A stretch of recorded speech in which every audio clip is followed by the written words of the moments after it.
Weeding is not something that many people look forward to in the garden in the spring. If you are someone who loves to weed and finds it a great job and entertaining and fun, please email us at twvgshow@gmail.com. I'd certainly like to talk to you. But not all weeds are bad weeds, Holly.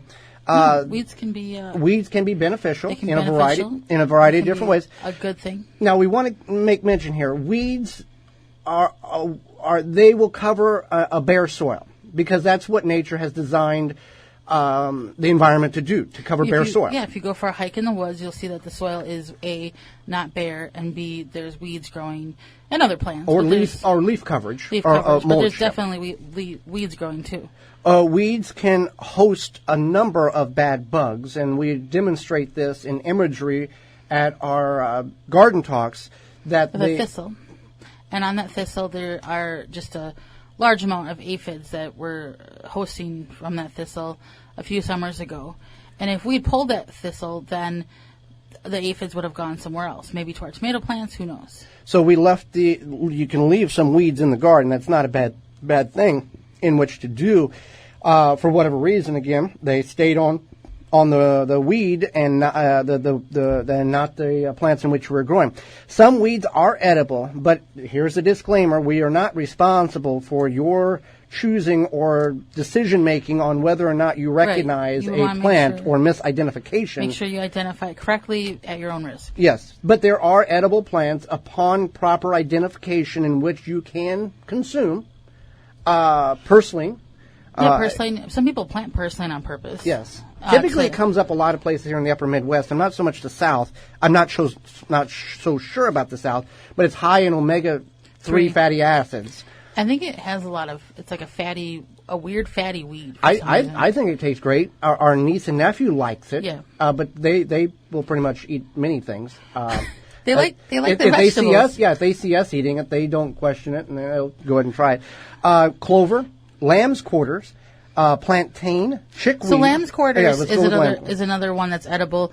And what do you call it, goosefoot? Goosefoot is another term in which is used. The Native Americans use this as a pesto-making ingredient. That's the one. Does it have a square stem? I believe so. Mint has a square stem. I'm not sure what part. Creeping Charlie has a square stem too. Yes. With goosefoot or lamb's quarter, you want to get it in a very small young stage. As it gets older, the plant leaf gets very tough and becomes almost inedible. So you want to, if you're going to choose to use that, and you can mix it in with your salad greens. It's not a bad taste. I wouldn't suggest you eat a whole bowl of it. You'd want to cut it with something else, some lettuce or other plants.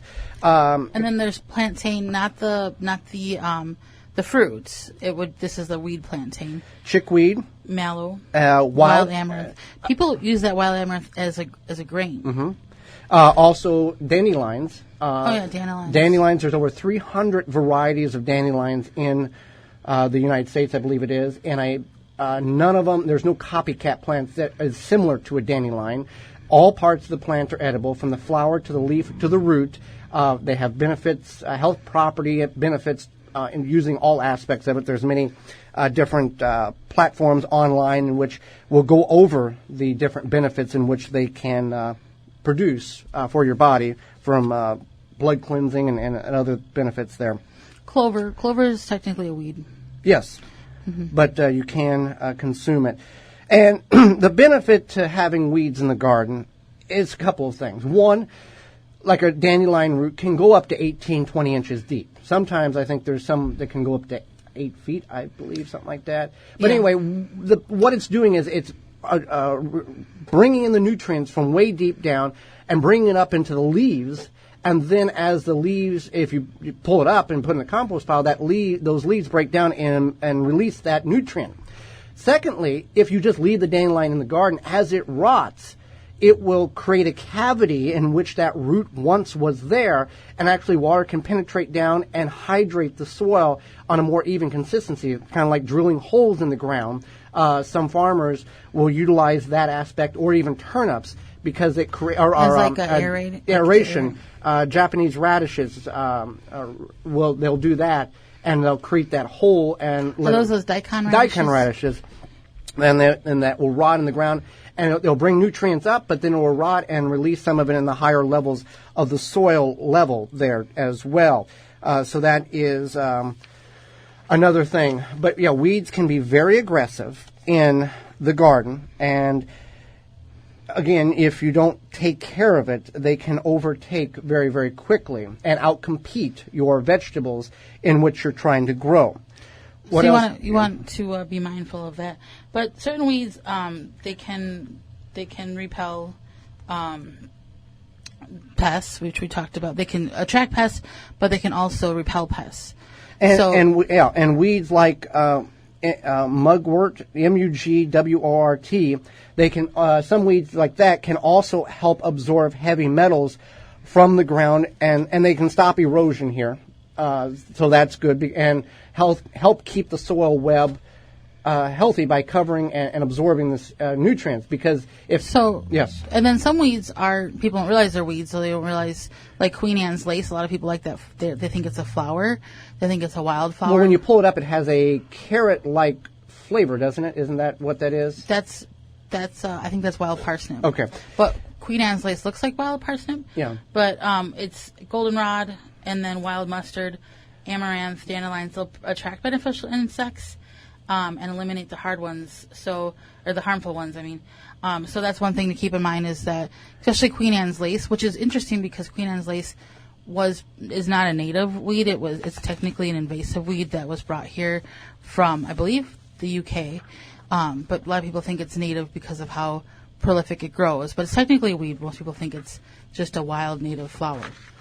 And by keeping, if you don't want weeds in your garden, mulch heavy with straw, chemical-free seed grass clippings, leaves in the fall that suppresses the weeds.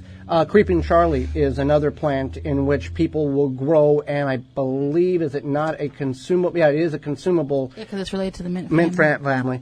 Will actually grow in house plants for decorative purposes in the home. And if these people actually dealt with it in the garden, they wouldn't be growing it in their house. I have a question for you, yes, Joey. At what point does a wildflower, if it was a weed, or is it a weed or a wildflower, how do you determine that? Well, weed is a plant that is it just invasive? A weed is a plant that is is just in the wrong place. All weeds or all plants, if you plant in a certain place, you wouldn't call them a weed because you've identified them to be in the specific location in which they are grown. So keep that in mind. Not all weeds are bad weeds when it comes to gardening. True, they do get in the way, and like creeping Charlie, crabgrass. Yes, what is that grass? Switch grass. But that's a weed that propagates by root divisions and runners under the ground. And it can have runners 8, 9, 14 inches from the actual parent plant and then pop up again. And that's why we encourage not to till, but to manually remove these roots by hand, because the division of roots. Because of how they propagate. Yeah, the cutting of the roots in small chunks will propagate more and more and more weeds, and that's how they survive. It's getting to the roots of the problem. Yeah, there you literally. go. So you can use chemicals. Obviously, some people choose to use a glyphosate, which can stay, if you're using it in your vegetable garden, can stay in the soil. It can be quite problematic. And stay toxified in the soil. It clings to the water molecules. Because it's an inorganic product. BioSafe is an organic weed killer that's designed for organic gardening. We talked about the flame engineering, the flamers that you can touch with the plants in that. So just some things to keep in mind. For more information, please visit thewisconsinvegetablegardener.com.